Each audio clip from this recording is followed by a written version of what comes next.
మనల్ని పరిమళ వాసనగా ఉండడానికి తనకు తాను కాదు, తనకు తాను బలిగాను అర్పణగాను సమర్పించుకున్నాడు. ఏ వాసనగా ఉండడానికి? పరిమళ వాసన. పరిమళం అంటే సువాసన, మంచి వాసన. ఆ దినాల్లో యాజకుల్ని అభిషేకించడానికి ఆ పరిమళ ధూప ద్రవ్యాన్ని తయారు చేసేవారు.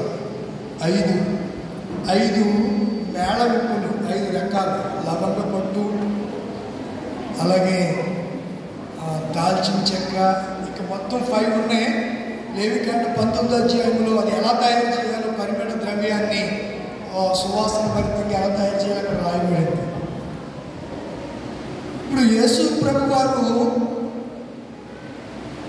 చెప్పినటువంటి మాటలు లూకా సువార్తలో మనం చూస్తున్నాం.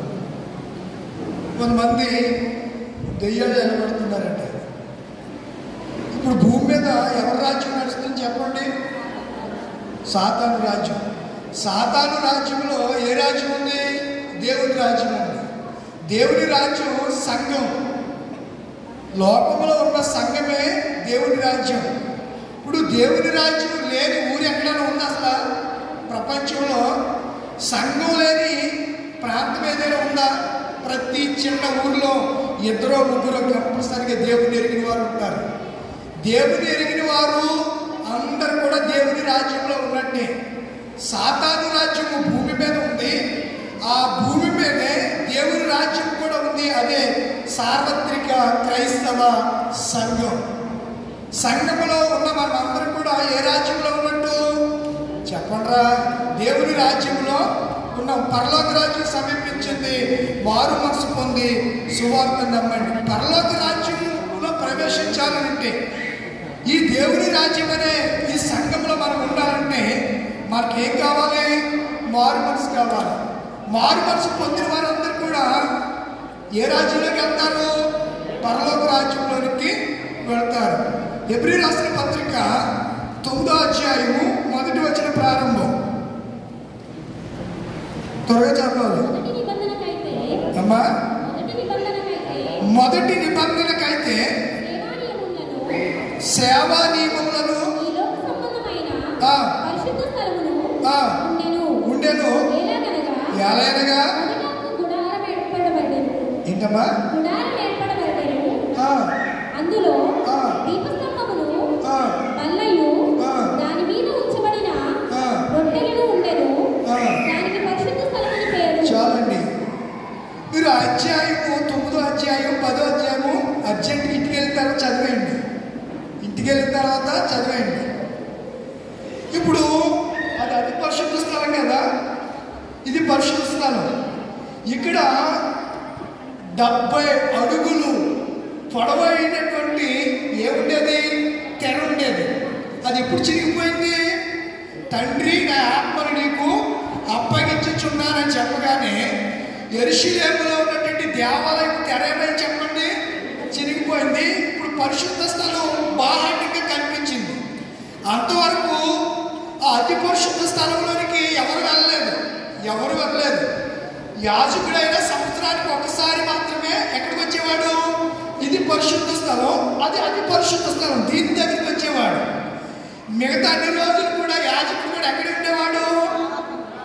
ఆవరణలోనే ఉండేవాడు. యాజకుడు కూడా సంవత్సరానికి ఒకసారి ఏం పట్టుకుని వెళ్ళేవాడంటే పరిశుద్ధ స్థలంలోకి గొర్రె పిల్ల రక్తాన్ని పట్టుకెళ్ళి అక్కడ ఏమేమి ఉన్నాయో రాశాడు చూడండి. అతి పరిశుద్ధ స్థలంలో ఏమున్నాయో రాశాడు చూడండి.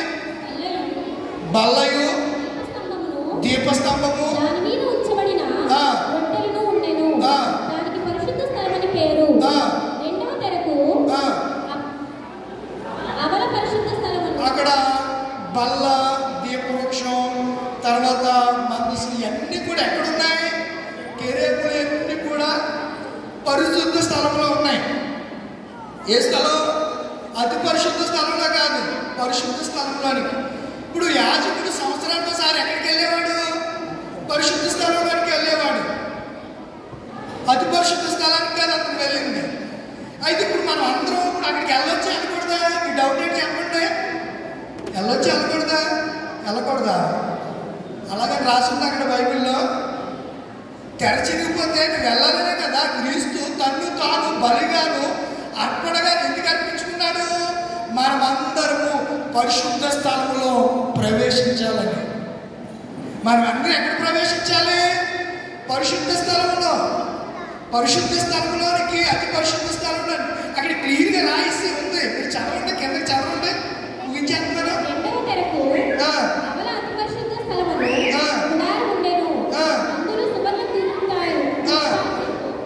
చదివేంటి కిందకి ఎలా చదువుకుంటే వెళ్ళిపో. ఎక్కడ పరిశుద్ధ స్థలంలోనికి వెళ్ళవచ్చని మాటలు కింద రాయబడి ఉంటాయి. మనం అందరం కూడా ఇంటికి వెళ్ళే చదవండి. ఎందుకు వచ్చిన గొడవ కానీ తెవలతో అధ్యాయంతా 9, 8, 9, 10 అధ్యాయాలంతా కూడా సేవా నియమము, సేవా ధర్మాలు ఎలా జరిగించాలి, ఇప్పుడు మనం ఏ స్థలంలోనికి వెళ్తున్నాం, ఎక్కడి ప్రభుని ఆరాధించాలనే విషయాలు కూడా అక్కడ చాలా కూలంకషంగా పౌలు గారు రాశారు.